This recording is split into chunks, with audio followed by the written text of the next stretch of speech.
தமிழ்நாட்டில் ஒரு கவர்மெண்ட் வேலைக்கு போகணும் அப்படின்னா பேசிக்காக எல்லாருக்குமே தெரிஞ்சது டிஎன்பிஎஸ்சி எக்ஸாம் எழுதுவாங்க. அதே மாதிரி தாங்க பேங்க் எக்ஸாமும். இதுவும் ஒரு கவர்மெண்ட் வேலை தான். இந்த பேங்க் எக்ஸாமை பற்றி உங்களுக்கு எதுவுமே தெரியல, நீங்கள் புதுசாக படிக்க போகிறீங்க அப்படின்னா நான் அதை பற்றி எல்லா டீட்டெயில்ஸும் இந்த வீடியோவில் சொல்கிறேன். ஃபஸ்ட்டு பேங்க் எக்ஸாம் அப்படின்றது யார் நடத்துகிறா அப்படின்னு பார்க்கலாம். டிஎன்பிஎஸ்சி எக்ஸாம் தமிழ்நாடு கவர்மெண்ட் நடத்துவாங்க. அதே மாதிரி இந்த பேங்க் எக்ஸாம் இந்தியா ஃபுல்லாக நடக்கும். இதை யார் நடத்துகிறாங்க அப்படின்னா 2 பேர். ஒன்று IBPS, institute of banking personnel selection. இவங்க எக்ஸாம் கண்டக்ட் பண்ணுவாங்க. அதே மாதிரி ஸ்டேட் பேங்க் இவங்களும் எக்ஸாம் கண்டக்ட் பண்ணுவாங்க. இப்போ இந்த 2 பேருக்கும் என்ன வித்தியாசம் அப்படின்னா, இப்போ பேங்க்லேயே 2 விதமான பேங்க் இருக்குங்க. கவர்மெண்ட் பேங்க்கு, ப்ரைவேட் பேங்க்கு. கவர்மெண்ட் பேங்க்கில் நமக்கு வேலை கிடைக்கணும் அப்படின்றதுக்கு தான் இந்த 2மே. ஃபஸ்ட்டு நான் கவர்மெண்ட் பேங்க் இருக்குல்ல, அதில் மற்ற பேங்க்கெல்லாம் தனி, ஸ்டேட் பேங்க் மட்டும் தனி. ஸ்டேட் பேங்க் அவங்க பேங்க்லேயே வேலை கொடுக்கறதுக்காண்டி கண்டக்ட் பண்ணுற எக்ஸாம் தான் எஸ்பிஐ கிளர்க்கு, எஸ்பிஐ பிஓ. சரிங்களா? ஐபிபிஎஸ் எப்படின்னா ரூரல் பேங்க்குக்கும் மற்ற கவர்மெண்ட் பேங்க்குக்கும் சேர்த்து எக்ஸாம் கண்டக்ட் பண்ணுவாங்க. ரூரல் பேங்க்கில் என்னென்ன போஸ்டிங் வரும் அப்படின்னா ஆர்ஆர்பி கிளர்க்கு, ஆர்ஆர்பி பிஓ. அதே மாதிரி மற்ற பேங்க் இருக்கும் அப்படின்னா எக்ஸாம்பிள் கனரா பேங்க்கு, பஞ்சாப் நேஷ்னல் பேங்க், இதெல்லாமே கவர்மெண்ட் பேங்க் தான். அந்த பேங்க்கில் கிளர்க்குக்கும் பிஓக்கும் ஐபிபிஎஸ் எக்ஸாம் கண்டக்ட் பண்ணுவாங்க. நீங்கள் ஜென்ரலாக தெரிஞ்சுக்க வேண்டியது என்னென்னா, ஒரு வருஷத்தில் 6 முக்கியமான கவர்மெண்ட் பேங்க் எக்ஸாம் நடக்கும். அது என்னெல்லாம் அப்படின்னா இந்த 6 தான். 3 clerk exam, 3 PO exam. Clerk அப்படின்னா யார் பார்த்தீங்கன்னா, நம்ம பேங்க்குக்கு போகிறோம், அங்கே நம்ம டெபாசிட் வாங்குறவங்க, நம்ம செக்கு கொடுத்து காசு எடுப்போம்ல, அந்த வேலை ஒருத்தர்கிட்ட போய் நம்ம கொடுப்போம்ல, அவங்க தான் கிளர்க்கு. கிளர்க்கை சிஎஸ்சின்னு சொல்லுவாங்க, கஸ்டமர் சர்வீஸ் அசோசியேட் அப்படின்னு சொல்லுவாங்க. அடுத்து பிஓ. பிஓ அப்படின்னா provisionary officer, assistant manager ஜாபுக்கான exam இது. சரிங்களா? டிஎன்பிஎஸ்சி எக்ஸாம் எல்லாருக்குமே தெரியும். கொஸ்டின் பேப்பர் கையில் கொடுத்துருவாங்க, நம்ம ஓஎம்ஆர் ஷீட்டில் ஆன்சர் எழுதுவோம். ஆனால் இந்த பேங்கிங் எக்ஸாம் அப்படி கிடையாது. பேங்க் எக்ஸாம் ஒரு தனியாக ஒரு காலேஜ்லேயோ எங்கேயோ நடக்கும். அங்கே கம்ப்யூட்டர் லேபில் நடக்கும். இப்படி தான் இருக்கும்.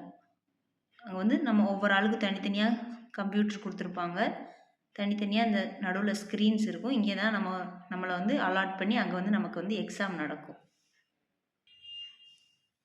கம்ப்யூட்டரில் கொஸ்டின் டிஸ்பிளே ஆகும். நமக்கு பேப்பர் அவங்களே கொடுத்துருவாங்க. பென் நம்ம எடுத்துகிட்டு போயிருப்போம். அந்த பேப்பரில் அந்த கொஸ்டினை நம்ம சால்வ் பண்ணி அங்கே ஆப்ஷன்ஸ் கிளிக் பண்ணுவோம். நம்ம பேங்க் எக்ஸாமை முக்கியமாக 2 விதமாக ஞாபகம் வச்சுக்கோங்க. ஒன்று கிளர்க் எக்ஸாம், இன்னொன்று PO exam. Clerk exam first பார்க்கலாம். அதில் என்னென்ன எக்ஸாம் எழுதுவோம் அப்படின்னா, ஃபஸ்ட்டு ப்ரிலிம்ஸ் எழுதுவோம், நெக்ஸ்ட்டு மெயின்ஸ் எழுதுவோம். ப்ரிலிம்ஸ் கிளியர் பண்ணால் தான் மெயின்ஸுக்கு போக முடியும். அதே மாதிரி பிஓவில் ப்ரிலிம்ஸ் எழுதுவோம், மெயின்ஸ் எழுதுவோம், இன்டர்வியூ இருக்கும். ப்ரிலிம்ஸ் கிளியர் பண்ணால் மெயின்ஸுக்கு ஒரு எக்ஸாம் நடக்கும், மெயின்ஸ் கிளியர் பண்ணால் இன்டர்வியூ நடக்கும். இது எல்லாமே தனித்தனி டேட்டில். ஒன்று கிளியர் பண்ணி அதுக்கு ரிசல்ட் வந்ததுக்கப்புறம் அடுத்து மெயின்ஸ் எக்ஸாம் எப்போன்னு சொல்லுவாங்க. அடுத்து அதுவே மாதிரி மெயின்ஸுக்கு ரிசல்ட் வந்ததுக்கப்புறம் இன்டர்வியூ எப்போன்னு சொல்லுவாங்க. சரிங்களா? இப்போ இந்த ஜென்ரலாகவே பேங்க் எக்ஸாமில் என்ன சப்ஜெக்ட்லேருந்து கேட்பாங்க அப்படின்னா reasoning, aptitude, English, current affairs, computer awareness. சரிங்களா? பேசிக்காக ப்ரிலிம்ஸில் என்ன கேட்பாங்க அப்படின்னா ரீசனிங், ஆப்டிடியூட், இங்கிலீஷு. இந்த 2ம் மெயின்ஸில் வரும். மொத்தம் அந்த 5ம் சேர்த்து மெயின்ஸாக இருக்கும். 3 ப்ரிலிம்ஸாக இருக்கும். இப்போ கிளர்க்கில் 3 சொன்னேன்னா RRB clerk, IBPS clerk, SBI clerk. First RRB clerk 80 மார்க்குக்கு நடக்குங்க. IBPS clerk 100 mark, SBI clerk 100 mark. இப்போ ஆர்ஆர்பி கிளர்க்கில் 80 மார்க்குக்கு என்ன கேட்பாங்க அப்படின்னா ரீசனிங் 40 மார்க்குக்கும், ஆப்டிடியூட் 40 மார்க்குக்கும். இன்கேஸ் உங்களுக்கு ரீசனிங்னால் என்னன்னே தெரியல அப்படின்னா இந்த பிளட் ரிலேஷன், பசிலு, ஏஜ் வச்சு கண்டுபிடிக்கிறது. அம்மா இந்த வயசு, அப்பா இந்த வயசு, அப்போ பையனுக்கு எந்த வயசு இருக்கும். இந்த மாதிரி ஈஸியாக தான் இருக்கும். இதுதான் ரீசனிங். ஆப்டிடியூட் அப்படின்னா மேக்ஸு, ஜென்ரல் மேக்ஸு, சாதா மேக்ஸு. நம்ம ஸ்கூலில் இது பண்ண மாதிரி அல்ஜீப்ரா அந்த மாதிரி கஷ்டமாலாம் இருக்காது. ஈஸியான மேக்ஸ் தான் வந்து ஆப்டிடியூட். அடுத்து இங்கிலீஷில் என்ன இருக்கும் அப்படின்னா, ஒரு சென்டென்ஸ் கொடுத்து ஃபில் இன் த பிளாங்க்ஸு, அப்புறம் ஒரு பேராகிராஃப் கொடுத்து அதுலேருந்து கொஸ்டின் கேட்பாங்களா, அந்த மாதிரி இருக்கும். ஆர்ஆர்பி கிளர்க்கில் ப்ரிலிம்ஸில் இங்கிலீஷ் கிடையாது. ரீசனிங்கும் ஆப்டிடியூட் தான். இன்கேஸ் உங்களுக்கு இங்கிலீஷ் எனக்கு அவ்வளோவா வராது அப்படின்னா இது ரொம்ப யூஸ்ஃபுல்லாக இருக்கும். ஐபிபிஎஸ் கிளர்க்லேயும் எஸ்பிஐ கிளர்க்லேயும் என்ன இருக்கும் அப்படின்னா, ரீசனிங்கு, ஆப்டிடியூடு, இங்கிலீஷ் இருக்கும். இது 30 மார்க்குக்கு, இது 35 மார்க்குக்கு, ரீசனிங்கும் 35 மார்க்குக்கு இருக்கும். ஓகேவா? 100 மார்க்கு சொன்னேன்னா 100 மார்க் 80 மார்க். இது எப்படின்னா, ஒரு கொஸ்டினுக்கு 1 மார்க்கு. இப்போ இன்கேஸ் நான் ஏதோ தப்பு பண்ணிட்டேன் அப்படின்னா அதுக்கு 1/2 மார்க் குறைப்பாங்க. இப்போ இந்த 100 கொஸ்டின் வச்சுக்கோங்க. 100 கொஸ்டினில் நீங்கள் வந்து 90 கொஸ்டின் அட்டன் பண்ணியிருக்கீங்க. சரி, இது வந்து அட்டன் பண்ணது. அதில் நம்ம எத்தனை கொஸ்டின் கரெக்டாக எழுதியிருக்கோம் அப்படின்னா, ஒரு குத்து மதிப்பாக போடுறேன், 70 கொஸ்டின் கரெக்டாக எழுதியிருக்கோம். தப்பான கொஸ்டின் மிச்சம் 20 கொஸ்டின் இருக்குமா? இப்போ என்னோடய மார்க் எப்படி வரும் அப்படின்னா, கரெக்டான கொஸ்டினுக்கு 70 மார்க்கு, அதுலேருந்து நம்ம எவ்வளோ தப்பு பண்ணோமோ அந்த மார்க்கு குறைப்பாங்க. இப்போ ஒரு கொஸ்டினுக்கு 1/4 மார்க்கு குறைப்பாங்க. 0.05 மார்க் வந்து ரெடியூஸ் பண்ணுவாங்க. அப்போ 20 கொஸ்டினுக்கு எத்தனை மார்க் ஆச்சு? 5 மார்க்கை வந்து ரெடியூஸ் பண்ணுவாங்க. அப்போ என்னோடய ஃபைனல் மார்க் எவ்வளோ? 65 மார்க்கு. நான் வந்து 90 அட்டன் பண்ணியிருக்கேன், 70 கரெக்டு. ஆனால் நான் 20 தப்பு பண்ணிட்டேன் அப்படின்னா எனக்கு அதுக்கு மார்க் வந்து ரெடியூஸ் ஆகும். அதுக்கு என்ன பண்ணணும்னா, நம்ம கரெக்டாக தெரிஞ்ச கொஸ்டினை மட்டும்தான் அட்டன் பண்ணணும். நம்ம டிஎன்பிஎஸ்சியில் வந்து சும்மா ஃபில் பண்ணிட்டு வரும்ல, அது மாதிரி இதில் வந்து சும்மா ஃபில் பண்ண முடியாது. சரிங்களா? இதுதான் வந்து ப்ரிலிம்ஸுக்கு.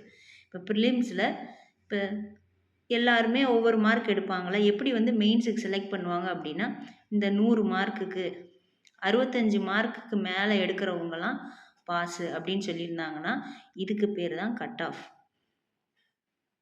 இந்த மார்க்குக்கு மேலே நம்ம எடுத்தோம்னா பாஸ், இதுக்கு கீழே எடுத்தோம்னா ஃபெயில். இதுக்கு மேலே எடுத்துட்டோம் அப்படின்னா நமக்கு வந்து மெயின்ஸ் எக்ஸாமுக்கு ஹால் டிக்கெட் வந்து வரும். நெக்ஸ்ட்டு மெயின்ஸ் எக்ஸாம் பற்றி பார்க்கலாம். இதே பேட்டர்ன் தான் பிஓவோட ப்ரிலிம்ஸ் எக்ஸாமுக்கும். கிளர்க்கோட ப்ரிலிம்ஸ் எக்ஸாமும் 100 மார்க் 80 மார்க்குக்கு தான் கேட்பாங்க. பிஓட ப்ரிலிம்ஸ் எக்ஸாமும் 100 மார்க் 80 மார்க்கு தான். 100 மார்க் எதுக்குன்னா இதுக்கெல்லாம் ஆர்ஆர்பிக்கு மட்டும்தான் 80 மார்க் இருக்கும். சரிங்களா? இதுக்கு எல்லாமே டைமிங் இருக்கும், 60 நிமிஷம். அடுத்து மெயின்ஸ் சொன்னேன்ல, மெயின்ஸ் வந்து 200 மார்க்குக்கு மெயின்ஸ் நடக்கும். இதில் இருக்க எல்லாமே வந்து கேட்பாங்க. இது எப்படி இருக்கும்னா, கரண்ட் அஃபேர்ஸ் வந்து ப்ளஸ் பேங்கிங் அவேர்னஸும் இருக்கும். பேங்க்கை பற்றி, லோன்னா என்ன, பேங்க்கில் என்னென்ன நடக்கும் அதை பற்றிலாம் இருக்கிறது. இப்போ இதில் ரீசனிங் வந்து 50, ஆப்டிடியூட் வந்து 50, இங்கிலீஷ் வந்து ஒவ்வொரு இதை பொறுத்து மாறும். இப்போ இது ரெண்டுலேயும் இங்கிலீஷ் அதிகமாக இருக்கும். ஆர்ஆர்பியில் மட்டும்தான் கம்ப்யூட்டர் அவேர்னஸ் வரும். மற்ற எதுலேயுமே கம்ப்யூட்டர் அவேர்னஸ் கேட்க மாட்டாங்க. இது வந்து 40 கொஸ்டின் கேட்பாங்க. சரிங்களா? மிச்சம் அதே மாதிரி இது 50 மார்க்குக்கு இருக்கும், இது 50 மார்க்குக்கு இருக்கும். இந்த எல்லா சப்ஜெக்ட்டுமே மெயின்ஸில் வந்து வரும். ஆர்ஆர்பி பிஓவில் மட்டும்தான் கம்ப்யூட்டர் அவேர்னஸ் எக்ஸ்ட்ரா கேட்பாங்க. மித்த 2 பிஓலையுமே ஆப்டி, ரீசனிங், இங்கிலீஷு, கரண்ட் அஃபேர்ஸு மட்டும்தான். கரண்ட் அஃபேர்ஸ் அப்படின்னா நியூஸு. இப்போ இந்த எக்ஸாம் வந்து, இந்த பிஓ எக்ஸாம் வந்து ஜூலை மாதம் நடக்க போகுதுன்னு வச்சுக்கோங்க. July mains exam. அதுக்கு முந்தின 6 மாதத்துக்குரிய கரண்ட் அஃபேர்ஸ் வந்து நம்ம படிச்சிருக்கணும். டெய்லி நியூஸில் வர்றது அதை வந்து இத்தனை மார்க்குக்கு சூஸ் த கரெக்ட் ஆன்சர் மாதிரி வந்து கேட்பாங்க. நெக்ஸ்ட்டு மெயின்ஸ் எக்ஸாமில் வந்து இப்போ 200 மார்க்குக்கு மெயின்ஸ் நடக்குதா, 101 மார்க் வந்து பாஸ் மார்க்குன்னு வச்சுக்கோங்க. 101க்கு மேலே எடுத்தவங்களாம் பாஸு அப்படின்னா அதுதான் கட் ஆஃப். இதுக்கு மேலே எடுக்கிறவங்களாம் இன்டர்வியூக்கு கூப்பிடுவாங்க. இன்டர்வியூ வந்து நம்ம போய் கொஸ்டின்ஸ்லாம் ஆன்சர் பண்ணுவோமா. அடுத்து இதோட ரிசல்ட் எப்போ வரும்னா ஏப்ரலில் வரும். ஏப்ரல் 1 வந்துடும். யார்? ஐபிபிஎஸ் நடத்துகிற எல்லா எக்ஸாமுக்கும். ஐபிபிஎஸ் என்னென்னலாம் எக்ஸாம் நடத்துவாங்கன்னு சொன்னேன்ல, இந்த போட்டிருக்கா. PO, RRB PO, IBPS clerk, RRB clerk, இதோட எல்லா ரிசல்ட்டும் ஏப்ரல் 1 வந்துடும். சரிங்களா? SBI PO, SBI clerk result அவங்க தனியாக எப்போனாலும் விடுவாங்க. எக்ஸாம் வந்து இப்படி தாங்க வரும் கம்ப்யூட்டர் ஸ்க்ரீனில். இப்போ ரீசனிங்கில், இப்போ இங்கே வந்து ரீசனிங்னு இருக்கும். டைம் வந்து ஓடும். ஒவ்வொரு சப்ஜெக்ட்டுக்கும் 20 நிமிஷம். சரிங்களா? இப்படி கொஸ்டின் வந்து இங்கேருந்து இதாகும். கீழே வந்து ஆப்ஷன்ஸ் கொடுத்துருப்பாங்க. நம்ம இந்த ஆப்ஷனை கிளிக் பண்ணிவிட்டு சேவ் நெக்ஸ்ட் கொடுத்து அடுத்ததுக்கு போயிடுவோம். இப்போ ஒரு செக்ஷன் முடிஞ்சதுக்கு அப்புறம் தான் அடுத்த செக்ஷன் வந்து வரும். இப்போ ரீசனிங்கோட 20 நிமிஷம் முடிஞ்சிருச்சு அப்படின்னா அதுவாக அடுத்த செக்ஷன் ஆப்டிடியூடுக்கு போயிடும். ஆப்டிடியூடோட 20 நிமிஷம் முடிஞ்சிச்சுன்னா அதுவாக இங்கிலீஷ் செக்ஷனுக்கு வந்து போயிடும். இங்கே கொஸ்டின் வந்து தெரியும். இது ரீசனிங்கில் 35 கொஸ்டின். இப்போ நான் வந்து 21வது கொஸ்டின் போட்டுக்கிட்டு இருக்கேன். ஆனால் எனக்கு 20 நிமிஷம் முடிஞ்சிச்சுன்னா அடுத்த கொஸ்டின்லாம் நம்மளால் பார்க்க முடியாது. அடுத்த செக்ஷனுக்கு வந்து போயிடும். நெக்ஸ்ட் வந்து சிலபஸ். ஒவ்வொரு செக்ஷனுக்கும் என்னென்ன சிலபஸ், 35 கொஸ்டின் 30 கொஸ்டின் கேட்பாங்கன்னு சொன்னால அது எந்தெந்த மாதிரி கேட்பாங்க அப்படின்றது தான். ரீசனிங்கை 2ஆக பிரிக்கலாம். ஒன்று லாஜிக்கல் ரீசனிங், இன்னொன்று வந்து மிசலேனியஸ். லாஜிக்கல் ரீசனிங் அப்படின்னா பசில்ஸு, மிசலேனியஸ்னால் மற்ற இதில் இருக்க எல்லாமே. சரிங்களா? Next aptitude, simplification, addition subtraction, அது ப்ராஃபிட் அண்ட் லாஸு.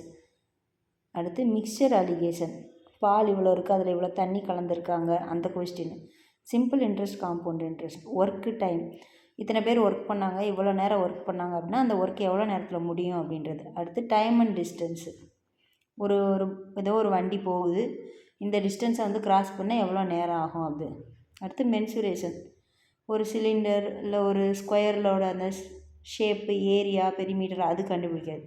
அடுத்து டேட்டா இன்டர்பிரிட்டேஷன் அப்படின்னா அந்த இங்கிலீஷ்லலாம் காம்ப்ரிஹென்ஷன் கொடுப்பாங்களே, ஒரு பேசேஜ் கொடுத்து அதுலேருந்து கொஸ்டின் கேட்குற மாதிரி ஒரு டேப்லர் காலம் கொடுத்துருப்பாங்க, அதுலேயே எல்லா நம்பர்ஸும் இருக்கும், அதுலேருந்து கீழே கொஸ்டின் கேட்பாங்க. அடுத்து number system, sequence and series, ABGP அந்த சீரீஸு, பெர்முட்டேஷன், காம்பினேஷன், ப்ராபபிலிட்டி இந்த இது.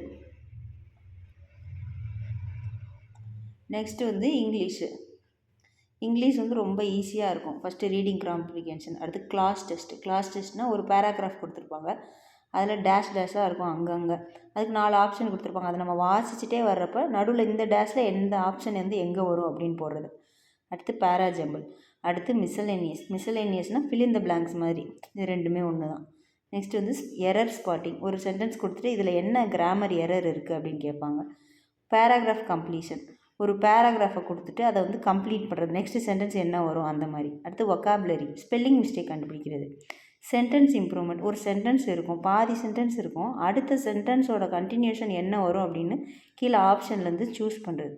வேர்ட் அசோசியேஷன், ஒரு வார்த்தை வந்து மேலே கொடுத்துருப்பாங்க, அதுக்கு சம்மந்தப்பட்ட வார்த்தை கீழே வந்து எது கரெக்டான வார்த்தை அப்படின்றது. அவ்வளோதான். நெக்ஸ்ட்டு வெர்பல் எபிலிட்டி, அதுவும் அதே தான், ஃபில் இன் த பிளாங்க்ஸ் அந்த மாதிரி தான். இவ்வளோ தான் மொத்த சிலபஸே.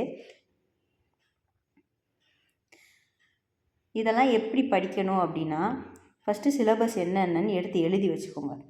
எழுதி வச்சுட்டு ஒவ்வொன்றா டாப்பிக்கை போட்டு யூடியூப்பில் போட்டு படிக்கலாம். இதே தான் இன்ஸ்டியூட்லேயும் சொல்லி கொடுப்பாங்க. இன்ஸ்டியூட்டில் சிலபஸ் என்னன்னு சொல்லிவிட்டு ஒவ்வொரு நாளைக்கும் கிளாஸ் நடக்கும். உங்களால் யூடியூப்பை பார்த்து படிக்க முடியும் அப்படின்னா யூடியூப்பை பார்த்து படிங்க. இல்லையா, எனக்கு யாராவது நேரில் சொல்லி கொடுத்தா புரியும் அப்படின்னா இன்ஸ்டியூட்டில் சேர்ந்து படிங்க. நம்ம படித்து என்ன பண்ணணும் அப்படின்னா டெஸ்ட்டு போட்டு பார்க்கணும். நம்ம டைரெக்டாக போய் கம்ப்யூட்டரில் அங்கே போட முடியாதுல்ல. இப்போ நம்ம ஃபோன்லேயோ லேப்டாப்லேயோ கம்ப்யூட்டர்லேயோ நம்ம வந்து டெஸ்ட்டு போட்டு பார்க்கலாம். அந்த மாதிரி டெஸ்ட்டு போடுறதுக்கு நிறைய ஆப் இருக்குது. இதெல்லாம் அந்த ஆப்பு ஆலிவ் போர்டு, அடா, கைட்லி, ப்ராக்டிஸ் மார்க்கு, இந்த மாதிரி நிறைய ஆப் இருக்கும். நீங்கள் இந்த ஆப்பை வந்து டவுன்லோட் பண்ணிவிட்டு அதில் வந்து சில ஃப்ரீ டெஸ்ட்லாம் இருக்கும், அதெல்லாம் வந்து போட்டு பாருங்கள். ஃபஸ்ட்டு ஏதாவது ஒரு ஃப்ரீ டெஸ்ட்டை வந்து ஃபுல்லாக அட்டன் பண்ணி பாருங்கள். அது வந்து உங்களுக்கு புரிஞ்சிச்சு, உங்களால் ஃபுல்லாக வந்து என்னால் இது வந்து பண்ண முடியும் அப்படின்னா நீங்கள் தாராளமாக யூடியூப்பை பார்த்தே படிக்கலாம். இல்லை எனக்கு புரியலை, ரொம்ப கஷ்டமாக இருக்கும் அப்படின்னா நீங்கள் வந்து இன்ஸ்டியூட்டில் வந்து ஜாயின் பண்ணிக்கலாம். இப்போ இத்தனை இருக்கே, எது வாங்கினா நல்லாயிருக்கும் அப்படின்னா ஃபஸ்ட்டு ஆலிவ் போர்டு. இதில் சிலது வந்து நம்ம காசு கட்டுற மாதிரி இருக்கும். ஒரு டெஸ்ட்டு 2 டெஸ்ட்டு தான் ஃப்ரீயாக இருக்கும். நம்ம எக்ஸாம் வர்ற வரைக்கும் டெஸ்ட்டு போடணும் அப்படின்னா அதெல்லாம் நம்ம வந்து பே பண்ணணும். இவ்வளோ அமௌண்ட் பே பண்ணணும் அந்த மாதிரி வரும். இப்போ வந்து மேக்ஸிமம் 800 ருபீஸ்னு வச்சுக்கோங்க. ஒரு வருஷத்துக்கு 800 ருபீஸ் நான் வந்து பே பண்ணிவிட்டு நான் வந்து டெஸ்ட்டு போட்டுக்கிறலாம். அதிலே வந்து உங்களுக்கு ரிசல்ட் வந்துடும், என்னென்ன தப்பு பண்ணீங்கன்னு வந்துடும், எல்லாமே வரும். இதில் உங்களுக்கு எந்த ஆப் பிடிச்சிருக்கோ அது பண்ணிக்கோங்க. நான் வந்து எதை சொல்லுவேன் அப்படின்னா ஆலிவ் போர்டு டெஸ்ட் புக்கு. நீங்கள் வந்து பிகினராக இருக்கீங்க, இப்போ தான் நான் வந்து கற்றுக்க போகிறீங்க அப்படின்னா டெஸ்ட் புக்கு வந்து டவுன்லோட் பண்ணி யூஸ் பண்ணி பாருங்கள். எனக்கு கொஞ்சம் வந்து நல்ல நாலேஜ் இருக்குது அப்படின்னா ஆலிவ் போர்டு டவுன்லோட் பண்ணி யூஸ் பண்ணி பாருங்கள். தேங்க்யூ.